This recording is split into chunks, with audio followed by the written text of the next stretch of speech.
ಯದಾ ಯದಾ ಹಿ ಧರ್ಮಸ್ಯ ಗ್ಲಾನಿರ್ಭವತಿ ಭಾರತ ಅಭ್ಯುತ್ಥಾನಂ ಅಧರ್ಮಸ್ಯ ತದಾತ್ಮಾನಂ ಸೃಜಾಮ್ಯಹಂ ಪರಿತ್ರಾಣಾಯ ಸಾಧೂನಾಂ ವಿನಾಶಾಯ ಚತುಷ್ಕೃತಾಂ ಧರ್ಮ ಸಂಸ್ಥಾಪನಾರ್ಥಾಯ ಸಂಭವಾಮಿ ಯುಗೆ ಯುಗೆ.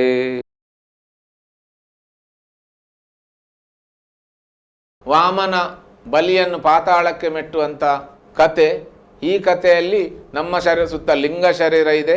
ವಟು ಗಾಯತ್ರಿ ಮಂತ್ರ ಹೇಳ್ತಾ ಇದ್ದಾನೆ. ಹೇಳ್ತಾ ಇದ್ದಾಗೆ ಅವ ತನ್ನ ಲಿಂಗ ಶರೀರದ ದಕ್ಷಿಣದ ಧ್ರುವಕ್ಕೆ ಹೋಗ್ತಾನೆ. ಈ ಶುಕ್ರಾಯ ಪೆರ್ಗಡೆ ಕೋಟಿ ಲಿಂಗೇಶ್ವರನ ಜಾತ್ರೆಗೆ ಹೋಗಿದ್ದಾನೆ ಅಂತ ಹೇಳ್ತಾನೆ.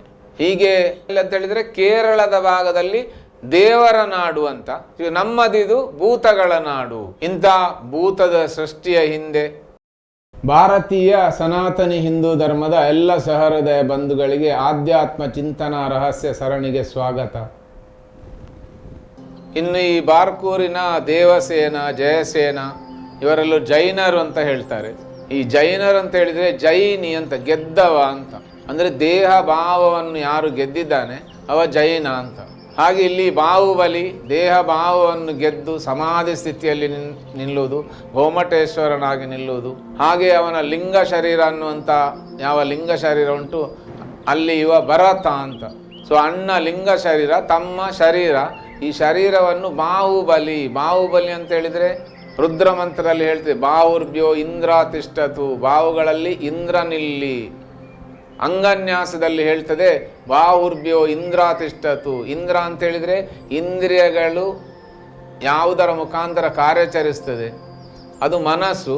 ಅಂಥ ಮನಸ್ಸನ್ನು ನಾವು ಕೈಗೆ ಹೋಲಿಸ್ತೇವೆ. ಅಂತೇಳಿ ನನ್ನ ಕೈಯಿಂದ ನಡೆಯಲಿಕ್ಕೆ ಸಾಧ್ಯ ಇಲ್ಲ, ನನ್ನ ಕೈಯಿಂದ ಅಷ್ಟು ಹತ್ತಲಿಕ್ಕೆ ಸಾಧ್ಯ ಇಲ್ಲ. ಯಾಕೆಂತೇಳಿ ಇಲ್ಲಿ ಕೈ ಹೇಳಿದರೆ ಮನಸ್ಸು ಅಂತೇಳಿ. ಅಂಥ ಮನಸ್ಸನ್ನು ಬಲಿ ಕೊಟ್ಟವ, ಈಗ ಸಮಾಧಿ ಸ್ಥಿತಿಯಲ್ಲಿ ನಿಂತವ ಅಂತ. ಸೊ ಇಂಥ ಒಂದು ಸಾಧನೆ, ಹಾಗೆ ಇಂಥ ಒಂದು ತತ್ವವನ್ನು ನಾಥಪಂಥದ ಯೋಗಿಗಳು ತಮ್ಮ ಸಾಧನೆಯಲ್ಲಿ ಏನೆಲ್ಲ ಕಂಡುಕೊಂಡ್ರು, ಮತ್ತು ಯಾವ್ಯಾವ ಸ್ಥಿತಿಯಲ್ಲಿ ನಿಂತರು, ಹಾಗೆ ನಿಂತಹ ಸ್ಥಿತಿಗೆ ನವನಾಥರು ಅಂತ ಹೆಸರು. ಇನ್ನು ಇದು ನವರಸಗಳ ಮುಖಾಂತರ ಚಿರಂಜೀವಿ ತತ್ವವನ್ನು ಪಡೆಯುವ ಕ್ರಿಯೆ ಇದು. ಹಾಗೆ ಈ ಜೈನ ತತ್ವದಲ್ಲಿ ವಿಷ್ಣುವಿನ 24 ಸ್ವರೂಪಗಳಿದೆ. ಈ ವಿಷ್ಣುವಿನ 24 ಸ್ವರೂಪ ಏನುಂಟು ಅದು ಇಲ್ಲಿ ಆದಿನಾಥ, ವೃಷಭದೇವ ಅಂತ. ಈ ಆದಿನಾಥನು ವೃಷಭದೇವನು ಇಲ್ಲಿ ಒಬ್ಬನೇ. ಆದರೆ ನಾಥ ಪಂಥಕ್ಕೆ ಬರುವಾಗ ಅಲ್ಲಿ ಆದಿನಾಥ ಅಂತೇಳಿದರೆ ಮಸ್ತೇಂದ್ರನಾಥ, ವೃಷಭದೇವ ಅಂತೇಳಿದರೆ ಅಲ್ಲಿ ಗೋರಕ್ಷನಾಥ ಅಂತ. ಯಾವುದನ್ನು ನಾವು ದೇವಸ್ಥಾನದಲ್ಲಿ ನಂದಿ ಅಂತ ಹೇಳ್ತೇವೆ, ಆ ನಂದಿ. ಹಾಗೆ ಒಳಗಿರುವಂಥ ಶಿವ ಅಲ್ಲಿ ಮಸ್ತೇಂದ್ರನಾಥ ಲಿಂಗ ಅಂತ. ಇನ್ನು ಈ ಎಲ್ಲ ತತ್ವಗಳು ಭಗವತಿಯ ಆರಾಧಕರಾದಂಥ ತೀಯರು ಆ ಕಲರಿ ಪಟ್ಟಿನ ಮುಖಾಂತರ ಯುದ್ಧ ಕಲೆಯನ್ನು ಕರಗತಗೊಳಿಸಿಕೊಂಡಂಥ ಮೂಲ ಜನಾಂಗ ಯಾವುದಿದೆ ಆ ಜನಾಂಗವೇ ಮುಂದೆ ಇಲ್ಲಿ ಜೈನರಾಗಿ, ಬಂಟರಾಗಿ, ಬಿಲ್ಲವರಾಗಿ, ಹಾಗೆ ಸ್ಥಾನಿಕ ಬ್ರಾಹ್ಮಣರಾಗಿ ಬೇರೆ ಬೇರೆ ಆರಾಧನಾ ಪದ್ಧತಿಗಳನ್ನು ಹಿಡಿದುಕೊಂಡು ಮುಂದಕ್ಕೆ ಬೆಳೆದಂಥ ತತ್ವ ಇದು. ಆದ್ದರಿಂದ ಈ ಸಿರಿಯ ಜಾತ್ರೆ ಏನಿದೆ, ಹಾಗೆ ಆ ಸಿರಿಯ ದರ್ಶನ ಏನಿದೆ, ಇದನ್ನು ತೀಯರು ನೋಡಲಿಕ್ಕಿಲ್ಲ ಅಂತ ಉಂಟು. ಯಾಕೆ ನೋಡಲಿಕ್ಕಿಲ್ಲ ಅಂತ ಹೇಳಿದರೆ ಅದು ಅವರಿಂದಲೇ ಬೇರ್ಪಟ್ಟಂಥ ಇನ್ನೊಂದು ಕವಲದು, ಅದಕ್ಕೋಸ್ಕರ ನೋಡಬಾರ್ದು. ಯಾಕೆ ನೋಡಬಾರ್ದು ಅಂತ ಹೇಳಿದರೆ ಅದು ಅವರಿಂದಲೇ ಬೇರ್ಪಟ್ಟಂಥ ಕವಲಿನ ಆ ವ್ಯಕ್ತಿ ಮೊದಲು ಯಾರು ಬೇರ್ಪಡ್ತಾರೆ ಅವರಲ್ಲಿ ದೈವವಾಗಿ ಉಳಿತಾರೆ ಅಥವಾ ಪ್ರೇತವಾಗಿ ಉಳಿತಾರೆ. ಅವರು ಪರಾಕ್ರಮಿಗಳಾದರೆ ಧರ್ಮ ರಕ್ಷಣೆಯಲ್ಲಿ ಅವರ ಕಾರ್ಯ ಇದ್ದರೆ, ಅಥವಾ ನಮ್ಮ ಶರೀರದಲ್ಲಿ ಅಂಥ ಒಂದು ತತ್ವ ಕಾರ್ಯಾಚರಿಸ್ತಾ ಇದ್ದರೆ ಆಗ ಅಂಥ ತತ್ವ ಇಲ್ಲಿ ಉಳಿಯುತ್ತದೆ. ಮುಂದೆ ಅದು ದೈವವಾಗಿ, ಭೂತವಾಗಿ ಬೇರೆ ಬೇರೆ ರೀತಿಯ ಆರಾಧನೆಯನ್ನೆಲ್ಲ ಪಡೆದುಕೊಂಡು ಮತ್ತೆ ಅದು ದೇವತ್ವಕ್ಕೆ ಏರುವಂಥ ಕ್ರಿಯೆ. ನಮ್ಮ ಈ ಪರಶುರಾಮ ಸೃಷ್ಟಿಯ ಆರಾಧನಾ ಪದ್ಧತಿ ಇದು ನಮ್ಮ ಒಳಗೆ ನಮ್ಮ ಮೂಲ ತತ್ವವನ್ನು ಜಾಗೃತಗೊಳಿಸುವಂಥ ಕ್ರಿಯೆ, ಹಾಗೆ ನಮ್ಮೊಳಗಿರುವಂತಹ ದೈವತ್ವವನ್ನು ಎಬ್ಬಿಸುವ ಕ್ರಿಯೆ. ಇನ್ನು ದೇಹ ಬಿಟ್ಟ ನಂತರ ನಾನು ಏನಾಗಿ ಉಳಿತೇನೆ ಅದನ್ನಿಲ್ಲಿ ಮೊದಲೇ ಆರಾಧನೆ ಮಾಡಿಕೊಂಡು ನಮ್ಮೊಳಗೆ ಮೊದಲೇ ಜಾಗೃತಗೊಳಿಸುವಂಥ ಕ್ರಿಯೆ. ಇಂಥ ಜಾಗೃತೆಯಲ್ಲಿ ಬರುವಂಥ ದರ್ಶನಗಳು. ಇನ್ನು ದರ್ಶನದ ಸ್ಥಿತಿಯಲ್ಲಿಯೂ ನಾನು ಸ್ಥಿಮಿತತೆಯನ್ನು ಕಳಕೊಳ್ಳದೆ ಹೇಗೆ ನಿಲ್ಲಬಹುದು ಅನ್ನುವಂಥ ಯೋಗದ ತತ್ವ. ಇನ್ನು ಇಂಥ ಒಂದು ತತ್ವ ಹೇಗೆ ಹುಟ್ಟಿತು, ಅದು ಬ್ರಹ್ಮ ಸೃಷ್ಟಿಗೂ ಪರಶುರಾಮ ಸೃಷ್ಟಿಗೂ ಅಲ್ಲಿರುವಂಥ ವಿಭೇದತೆ ಏನು? ವಿಷ್ಣುವಿನ ದಶಾವತಾರಗಳಲ್ಲಿ ಒಂದು ಮಗು ತಾಯಿಯ ಗರ್ಭದಲ್ಲಿರುವಾಗ ಲಯವಾದಂಥ ವೇದವನ್ನು ಮತ್ತೆ ಮೇಲೆ ತರಲಿಕ್ಕೋಸ್ಕರ ವಿಷ್ಣು ಮತ್ಸ್ಯಾವತಾರವನ್ನು ತೆಗೆದುಕೊಳ್ತಾನೆ. 9 ತಿಂಗಳು 10 ದಿನ ಆಗುವಾಗ ಆ ಮಗು ತಲೆಯನ್ನು ಹೊರಗೆ ಹಾಕಿ ಹೊರಗೆ ಬರ್ತದೆ. ಇದು ಇಲ್ಲಿ ಕೂರ್ಮಾವತಾರ ಅಂತ. ಮಗು ಈಗ ಹುಟ್ಟಿದ್ದು, ಮಗುವಿನ ಹೊಕ್ಕುಳು ಬಳ್ಳಿ ಇನ್ನು ತಾಯಿಯ ದೇಹದ ನಿಯಂತ್ರಣದಲ್ಲೇ ಇದೆ. ಆ ಹೊಕ್ಕುಳು ಬಳ್ಳಿಯನ್ನು ಕತ್ತರಿಸಲಿಲ್ಲ. ಈ ಸ್ಥಿತಿಯಲ್ಲಿ ಮಗು ಕೂರ್ಮನಾಗ್ತಾನೆ. ಇಡೀ ತಾಯಿ ಮಂದಾರ ಪರ್ವತವಾಗ್ತಾಳೆ. ಇನ್ನು ಇಲ್ಲಿಂದ ಸಮುದ್ರ ಮಥನ ಪ್ರಾರಂಭ. ಹೀಗೆ ಮುಂದೆ ಮಗು ಬೆಳೀತಾ ಬೆಳೀತಾ ಬೆಳೀತಾ 3.5 ವರ್ಷ ಆಗುವಾಗ ಏನೂ ಗೊತ್ತಿಲ್ಲದಂಥ ಮಗು ನಡೀಲಿಕ್ಕೆ, ಮಾತನಾಡಲಿಕ್ಕೆ, ಓಡಲಿಕ್ಕೆಲ್ಲ ಕಲಿತದೆ.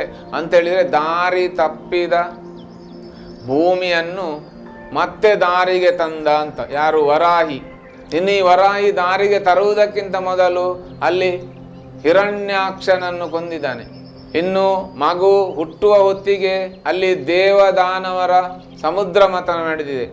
ಇನ್ನು ಈ 3.5 ವರ್ಷದ ಮಗು ಇರುವಾಗಲೂ ಅಲ್ಲಿ ಹಿರಣ್ಯಾಕ್ಷನು ಇದ್ದಾನೆ. ಹಾಗೆ ಆ ಹಿರಣ್ಯಾಕ್ಷನನ್ನು ಕೊಂದು ನಮ್ಮೊಳಗಿನ ವಿಷ್ಣು ವರಾಹಿ ರೂಪದಲ್ಲಿ ನಿಲ್ತಾನೆ. ಮುಂದೆ 3.5 ವರ್ಷದಿಂದ 7 ವರ್ಷ ತನಕ ಹಿರಣ್ಯಕಶಿಪುವಿನ ಸ್ಥಿತಿ ನಡೀತದೆ. ಇಲ್ಲಿಯೂ ಅಸುರರದ್ದೇ ಕಾರುಬಾರು. ಈ ಹಿರಣ್ಯಕಶಿಪುವನ್ನು ನರಸಿಂಹ ಕೊಲ್ತಾನೆ. ಇಷ್ಟೊತ್ತಿಗೆ ಆಗುವಾಗ ಮಗುವಿಗೆ ಉಪನಯನ ಎಲ್ಲ ಮಾಡ್ತಾರೆ. ಮಗು ಗಾಯತ್ರಿ ಮಂತ್ರವನ್ನು ಹೇಳ್ತಾ ಹೇಳ್ತಾ ಬರ್ತಾ ಇದ್ದಾನೆ ಅಂತ ಹೇಳಿದರೆ ಬಲಿ 100 ಅಶ್ವಮೇಧ ಯಾಗ ಮಾಡ್ತಾ ಇದ್ದಾನೆ ಅಂತ. ಅದು ಯಾಕೆ ಅವ ಬಲಿ ಅಂತ ಹೇಳಿದರೆ, ಗಾಯತ್ರಿ ಮಂತ್ರವನ್ನು ಹೇಳುವಾಗ ದೇಹ ಭಾವ ಹೋಗ್ಲಿಕ್ಕಿದೆ, ದೇಹ ಭಾವವನ್ನು ಕಳಚಿಕೊಳ್ಳಿಕ್ಕಿದೆ. ಆ ದೇಹ ಭಾವವನ್ನು ಕಳಚಿಕೊಳ್ಳುವುದಂತೇಳಿ ನಾನು ಇಲ್ಲ ಅಂತ ಆಗುದು. ಈ ನಾನು ಇಲ್ಲ ಅಂತ ಆಗುವುದಕ್ಕೆ ಬಲಿ ಅಂತ ಹೆಸರವನಿಗೆ. ಹಾಗಾದ್ರೆ ನಾನು ಇಲ್ಲ ಅಂತ ಆಗುವಾಗ ಹಾಗೆ ಮಾಡಿದವ ಯಾರು ಕೇಳಿದ್ರೆ, ಆ ಮಗು ಏನು ಗಾಯತ್ರಿ ಮಂತ್ರ ಹೇಳ್ತಾ ಇದ್ದಾನೆ ಅವ ಕಣ್ಣು ಮುಚ್ಚಿಕೊಂಡು ಮನಸ್ಸಿನಲ್ಲಿ ಆ ಗಾಯತ್ರಿ ಮಂತ್ರವನ್ನು ಹೇಳ್ತಾ ಇದ್ದಾನೆ ಅಂತ ಹೇಳಿದ್ರೆ ಅವನ ಮನಸ್ಸು ಅನ್ನೋದು ಇದೆ ಅಲ್ಲಿ, ದೇಹ ಭಾವ ಇಲ್ಲ. ನಾನಿದ್ದೇನೆ ಅಂತ ಇದೆ. ಈ ನಾನಿದ್ದೇನೆ, ದೇಹ ಭಾವ ಇಲ್ಲ ಅಂತ ಹೇಳಿದ್ರೆ ಯಾರ ನಾನು ಕೇಳಿ ಅವನಿಗೆ ವಾಮನ, ಯಾವ ಮನಸ್ಸಿದೆಯೋ ಅದು ಅಂತ. ಈಗ 12 ವರ್ಷದ ತನಕ ಸಹಜವಾಗಿಯೇ ಪ್ರತಿಯೊಬ್ಬರ ಒಳಗೂ ಈ ವಾಮನಾವತಾರ ಮುಗೀತದೆ. ಈ 12ರಿಂದ ನಂತರ ಪ್ರಾರಂಭ ಆಗುವುದು ಪರಶುರಾಮ ಅವತಾರ. ಹಾಗೆಯೇ ಬ್ರಾಹ್ಮಣರಾದರೆ ಬ್ರಹ್ಮ ಶಾರದೆಯನ್ನು ಬೆನ್ನಟ್ಟಿಕೊಂಡು ಹೋಗ್ತಾ ಇದ್ದಾನೆ. 24 ವರ್ಷ ಆಗುವಾಗ ಪದವೀಧರನಾದರೆ ಬ್ರಹ್ಮ ಶಾರದೆಯನ್ನು ವರಿಸಿದ, ಬ್ರಹ್ಮ ಶಾರದೆಯನ್ನು ಮದುವೆ ಆದ ಅಂತ. ಅದೇ 12ರಿಂದ 24 ವರ್ಷ ಕ್ಷತ್ರಿಯರಿಗಾದರೆ ಅಥವಾ ಕ್ಷಾತ್ರ ತೇಜಸ್ಸಿನ ಯಾರು ಬೇಕಾದರೂ ಆದರೂ ಅವರಲ್ಲಿ ಪರಶುರಾಮ ತತ್ವ ಕಾರ್ಯಾಚರಿಸ್ತದೆ. ಇವರೆಲ್ಲರೂ ಕ್ಷತ್ರಿಯರು ಅಂತ ಆಗ್ತಾರೆ.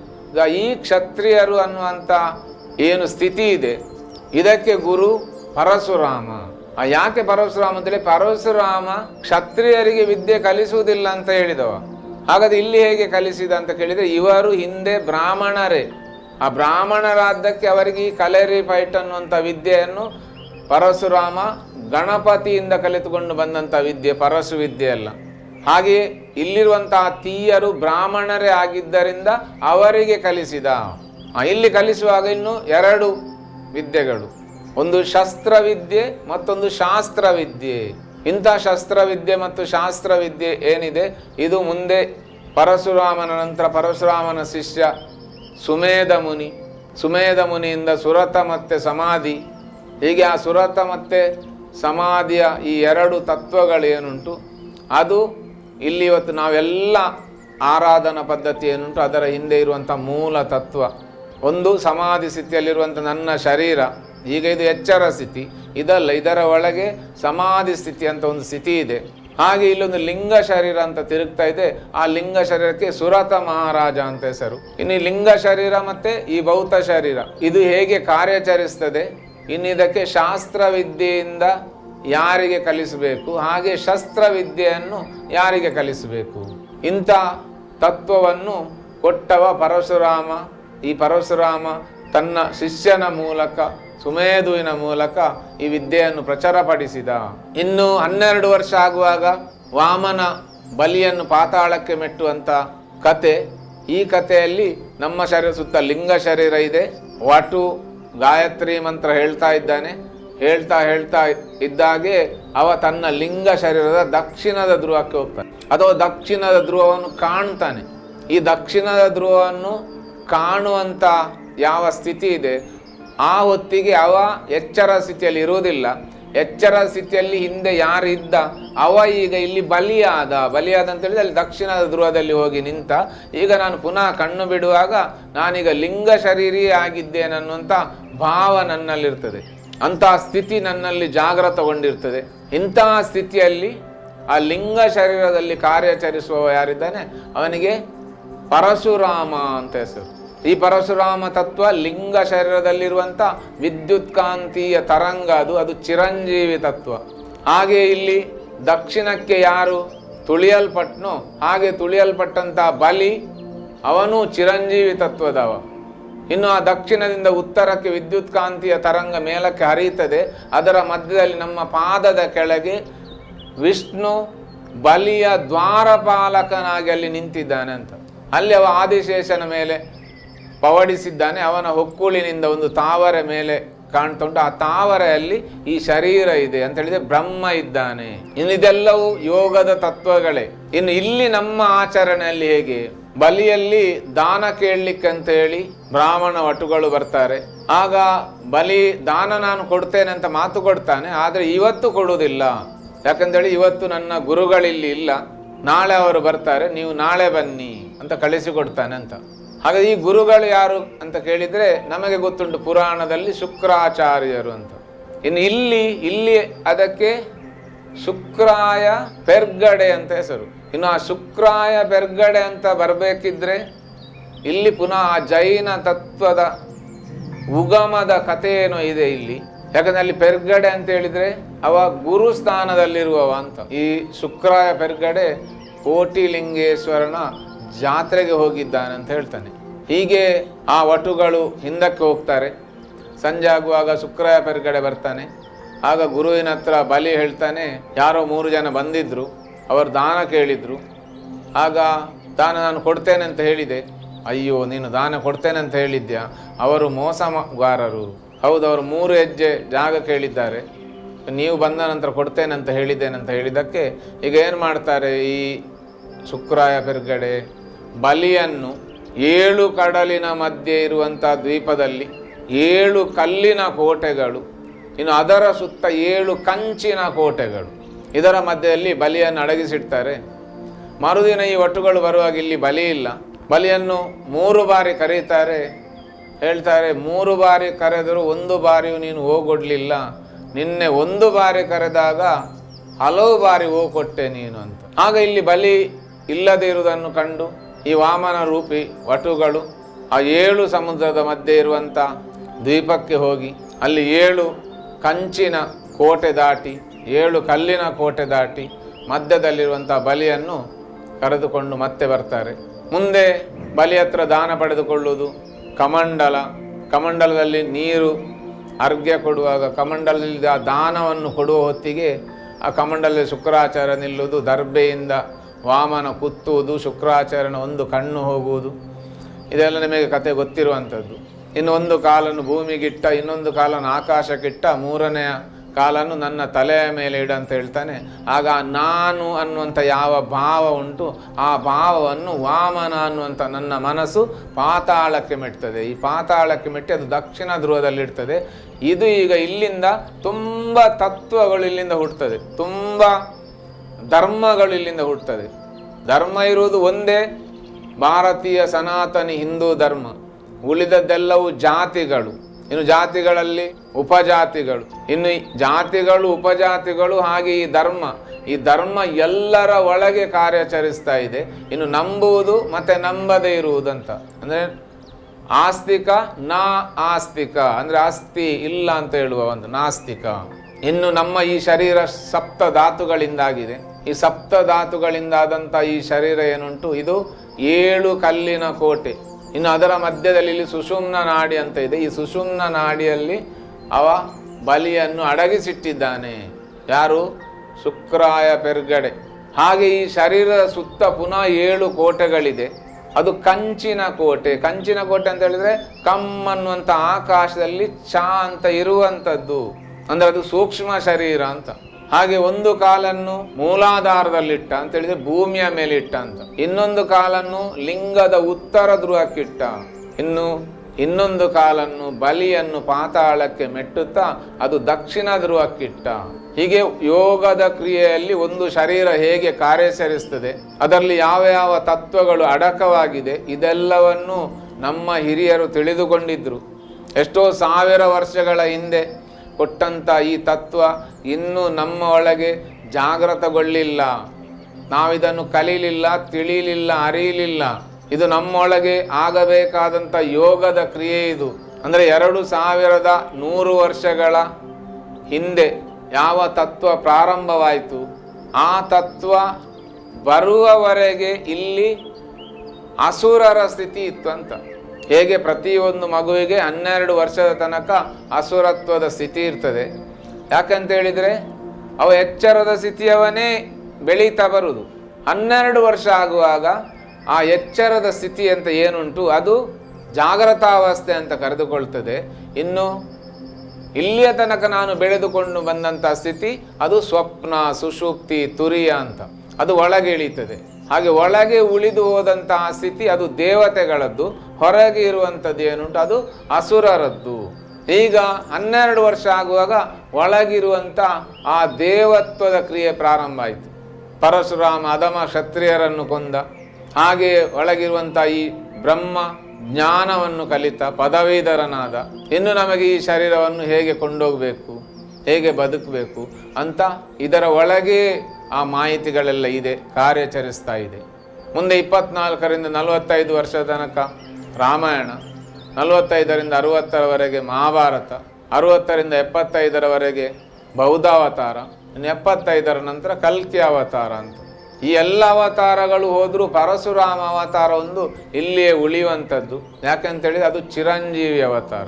ಇನ್ನು ಈ ಪರಶುರಾಮ ತತ್ವದ ಒಳಗೆ ಆ ಚಿರಂಜೀವಿ ತತ್ವದ ಸ್ಥಿತಿಯಲ್ಲಿ ನಾವು ನಿಂತಾಗ ದಕ್ಷಿಣ ಧ್ರುವ, ಉತ್ತರ ಧ್ರುವ, ಹಾಗೆ ಈ ಸಪ್ತ ಚಿರಂಜೀವಿಗಳು, ಈ ಸಪ್ತ ಚಿರಂಜೀವಿಗಳಲ್ಲದೆ ಹೇಗೆ ಮಾರ್ಕಾಂಡೆಯ ಚಿರಂಜೀವಿಯಾದ, ಹೇಗೆ ಧ್ರುವ ಚಿರಂಜೀವಿಯಾದ, ಇಂಥ ಸಾಧನೆಯಿಂದ ಪಡೆಯುವಂಥ ಆ ಚಿರಂಜೀವಿ ತತ್ವಗಳು ಇಲ್ಲಿದೆ. ಹಾಗಾದರೆ ನಾವು ಇಲ್ಲಿ ದೇಹ ತ್ಯಾಗ ಮಾಡ್ತೇವೆ ಅಂತ ಹೇಳಿದರೆ ದೇಹವನ್ನು ತ್ಯಾಗ ಮಾಡಿದ್ದು ಮಾತ್ರ, ದೇಹ ತ್ಯಾಗ ಮಾಡಿದವ ಇಲ್ಲೇ ಇದ್ದಾನೆ. ದೇಹ ಭಾವದ ಸ್ಥಿತಿ ಏನುಂಟು ಆ ಪ್ರೇತಾತ್ಮದ್ದು, ಅದನ್ನು ಕಳಚಿಕೊಳ್ಳಿಕ್ಕೋಸ್ಕರ ನಾವು 13 ದಿನದ ಕಾರ್ಯ, ಇನ್ನು ದೈವಗಳ ಪರ್ವಾದ ಮರುದಿನ 16 ಎಲೆ ಬಡಿಸುವುದು, ಇನ್ನು 16 ನಂತರ 17 ಆದಾಗ ಭೂತ ಆದ ಅಂತೇಳಿ. ಸೊ ಇಂಥ ಭೂತ ಮುಂದೆ ದೈವ ಆಗ್ತದೆ, ದೈವ ದೇವರಾಗ್ತದೆ. ದೈವ ದೇವರಾಗುವ ಹೊತ್ತಿಗೆ ವಂಶವಾಹಿನಿಯಲ್ಲಿ ಇದ್ದಂಥವ ಇಲ್ಲಿ ಮತ್ತೆ ಹುಟ್ಟಿ ಬರ್ತಾನೆ. ಇಲ್ಲಿ ಆಗುವಾಗ ಒಂದು 700-800 ವರ್ಷ ಆಗ್ತದೆ. ಹೀಗೆ ಪ್ರತಿ 800-700 ವರ್ಷಕ್ಕೆ ಒಂದ್ಸಲ ಪ್ರತಿಯೊಬ್ಬರು ಇಲ್ಲಿ ಹುಟ್ಟಿ ಬರಲಿಕ್ಕಿದೆ. ಯಾಕಂತ ಹೇಳಿದರೆ ನಾವು ಸಾಯಲೇ ಇಲ್ಲ. ಹೀಗೆ ಇಲ್ಲಿ ಆ ಶುಕ್ರಾಯ ಪೆರ್ಗಡೆ ಗುರುವಿನ ಜಾಗದಲ್ಲಿ ನಿಂತರೆ ಶಿಷ್ಯನಾಗಿ ಇಲ್ಲಿಯವರೆಗೆ 100 ಅಶ್ವಮೇಧ ಯಾಗ ಮಾಡಿದಂಥ ಬಲಿ ನಾನು ಎಚ್ಚರದಲ್ಲಿದ್ದೇನೆ. ಈಗ ಈ ಎಚ್ಚರದಲ್ಲಿರುವಂಥ ನನ್ನನ್ನು ಪಾತಾಳಕ್ಕೆ ಮೆಟ್ಟುವುದು ಅಂತ ಹೇಳಿದರೆ ನಾನೀಗ ದೇಹ ಭಾವವನ್ನು ಬಿಡುವುದು ಅಂತ. ಈ ದೇಹ ಭಾವವನ್ನು ಬಿಡುವಂಥ ಈ ಸ್ಥಿತಿ ಏನುಂಟು ಇದು ಜೈನರ ಸ್ಥಿತಿ. ಗೆದ್ದವ, ದೇಹ ಭಾವವನ್ನು ಬಿಟ್ಟವ, ಇಲ್ಲಿಯವರೆಗೆ ಅಸುರನಾಗಿದ್ದವ ಈಗ ಅವ ಅಸುರನನ್ನು ಪಾತಾಳಕ್ಕೆ ಮೆಟ್ಟಿ ದೇವತ್ವದಲ್ಲಿ ನಿಂತ, ದೈವತ್ವವಾಗಿ ನಿಂತ. ಅಲ್ಲಿ ಭಾವವನ್ನು ಬಿಟ್ಟದ್ದು, ದೇಹ ಇಲ್ಲೇ ಇರ್ತದೆ. ಈಗ ಲಿಂಗ ಶರೀರ ಇಲ್ಲಿ ಜಾಗೃತಗೊಂಡಿರುವುದರಿಂದ ಲಿಂಗ ಶರೀರವನ್ನು ಧ್ಯಾನದ ಸ್ಥಿತಿಯಲ್ಲಿ, ಸಮಾಧಿಯ ಸ್ಥಿತಿಯಲ್ಲಿ, ಸಾಧನೆಯ ಸ್ಥಿತಿಯಲ್ಲಿ ಅಥವಾ ದರ್ಶನದ ಸ್ಥಿತಿಯಲ್ಲಿ, ಯೋಗದ ಸ್ಥಿತಿಯಲ್ಲಿ ಖಂಡ ಅಂತ ಇದ್ದರೆ ಮತ್ತೆ ಅವ ಎಚ್ಚರ ಆದಾಗ ಅವನಿಗೆ ಆ ಹಿಂದಿನ ಎಲ್ಲ ಸ್ಥಿತಿಗಳು ಕಾಣ್ತಾ ಇರ್ತದೆ, ಗೋಚರದಲ್ಲಿರ್ತದೆ.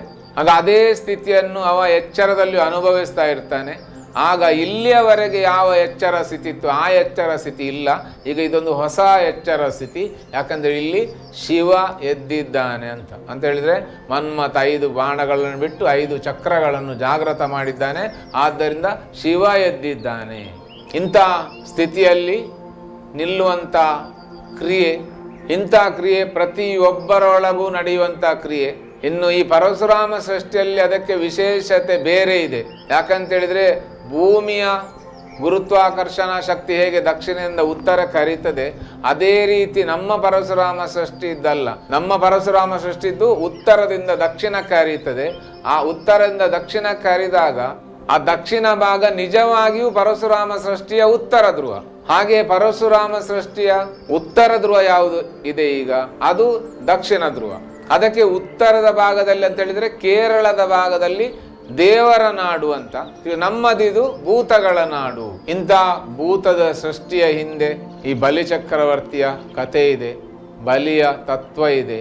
ಅಂತ ಆ ತತ್ವ ಮರೆತು ಹೋಗಬಾರ್ದು. ನಾವು ಅಂಥ ತತ್ವವನ್ನು ನಾವು ಕಳೆದುಕೊಳ್ಳಬಾರ್ದು. ಅಂಥ ತತ್ವ ನಾವು ಜೀವಂತವಾಗಿ ಇಟ್ಟುಕೊಳ್ಳಬೇಕಾದಂಥ ತತ್ವ. ಪ್ರಪಂಚದ ಯಾರು ಕಾಣಲಿಕ್ಕೆ ಸಾಧ್ಯವೇ ಇಲ್ಲದ ಆ ತತ್ವವನ್ನು ನಮ್ಮಲ್ಲಿ ತಲಾಂತರಗಳಿಂದ ಆಚರಿಸಿಕೊಂಡು ಬಂದಿದ್ದೇವೆ ನಾವು, ಬಲಿಯೇಂದ್ರನನ್ನು ಕರೆಯುವುದಂತ. ಕೇರಳದವರು ಓಣಂನ ಸಮಯದಲ್ಲಿ ಆ ಬಲಿಯೇಂದ್ರನನ್ನು ಕರೀತಾರೆ, ಅದರ ಆಚರಣೆಗಳನ್ನೆಲ್ಲ ಮಾಡ್ತಾರೆ. ಹಾಗೆ ನಾವು ದೀಪಾವಳಿಯ 2ನೇ ದಿನ ನಂದಿನಿ ನದಿಯವರೆಗೆ ಬಲಿ ಬಂದು ಮುಟ್ಟಿದ. ದೀಪಾವಳಿಯ 3ನೆಯ ದಿನ ನಾವು ದಕ್ಷಿಣ ಕನ್ನಡ ಜಿಲ್ಲೆಯಲ್ಲಿ ಈ ಬಲಿಪಾಡ್ಯಮೆಯನ್ನು, ಈ ಬಲಿಯೇಂದ್ರ ಪೂಜೆಯನ್ನು ಆಚರಿಸ್ತೇವೆ. ಹೀಗೆ ಇಂಥ ಒಂದು ಉತ್ಕೃಷ್ಟವಾದಂಥ ಸಂಸ್ಕೃತಿ ಬೇರೆ ಒಂದು ಇಲ್ಲ.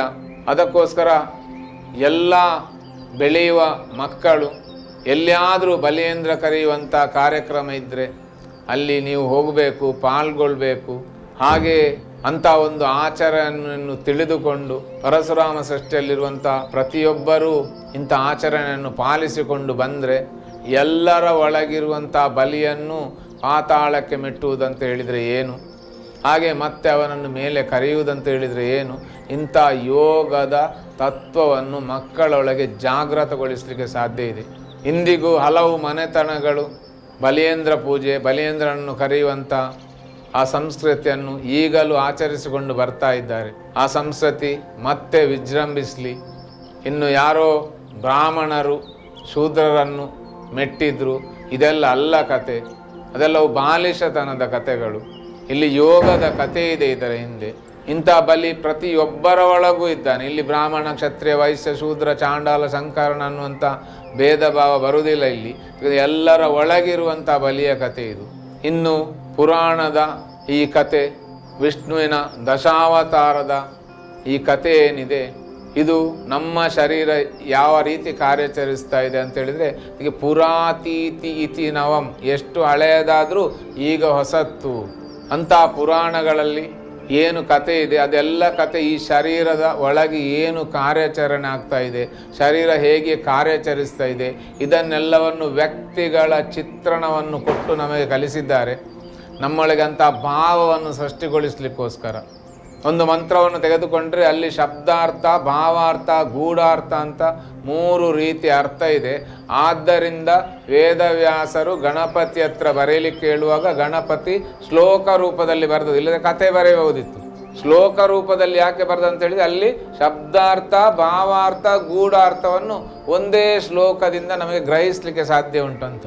ಇಂಥ ಬಲಿ ಚಕ್ರವರ್ತಿಯ ಕತೆ ಮುಂದೆ ಯಾವ ಯಾವ ತತ್ವಗಳಿಗೆ, ಮುಂದೆ ಯಾವ ಸ್ಥಿತಿಗಳಿಗೆ ಜನ್ಮವನ್ನು ಕೊಟ್ಟಿದೆ, ಜನ್ಮವನ್ನು ಕೊಡ್ತದೆ, ಇದರ ಬಗ್ಗೆ ಮುಂದಿನ ಸಂಚಿಕೆಯಲ್ಲಿ ತಿಳಿಸ್ತೇನೆ. ಇಂದಿನ ಈ ಸಂಚಿಕೆಯನ್ನು ಕೇಳಿದಂಥ, ನೋಡಿದಂಥ ಎಲ್ಲ ಸಹೃದಯ ಬಂಧುಗಳಿಗೆ ಅನಂತ ಕೃತಜ್ಞತೆಗಳು, ಅನಂತ ಪ್ರಣಾಮಗಳು. ಕೇಳಿದಂಥ ಎಲ್ಲ ಸಹೃದಯ ಬಂಧುಗಳು ಕೆಳಗಿರುವಂಥ ಲೈಕ್ ಬಟನನ್ನು ಒತ್ತಿ ಪ್ರೋತ್ಸಾಹಿಸಬೇಕು. ಹಾಗೆ ಮುಂದಿನ ದಿನಗಳಲ್ಲಿ ಇಂಥದೇ ಹಲವು ಚಿಂತನೆಗಳನ್ನು ವೀಕ್ಷಿಸಲು ಬೆಲ್ ಬಟನ್ ಅನ್ನು ಒತ್ತಿ ಹಾಗೆ ಸಬ್ಸ್ಕ್ರೈಬ್ ಮಾಡಬೇಕಾಗಿ ವಿನಂತಿಸ್ತೇನೆ.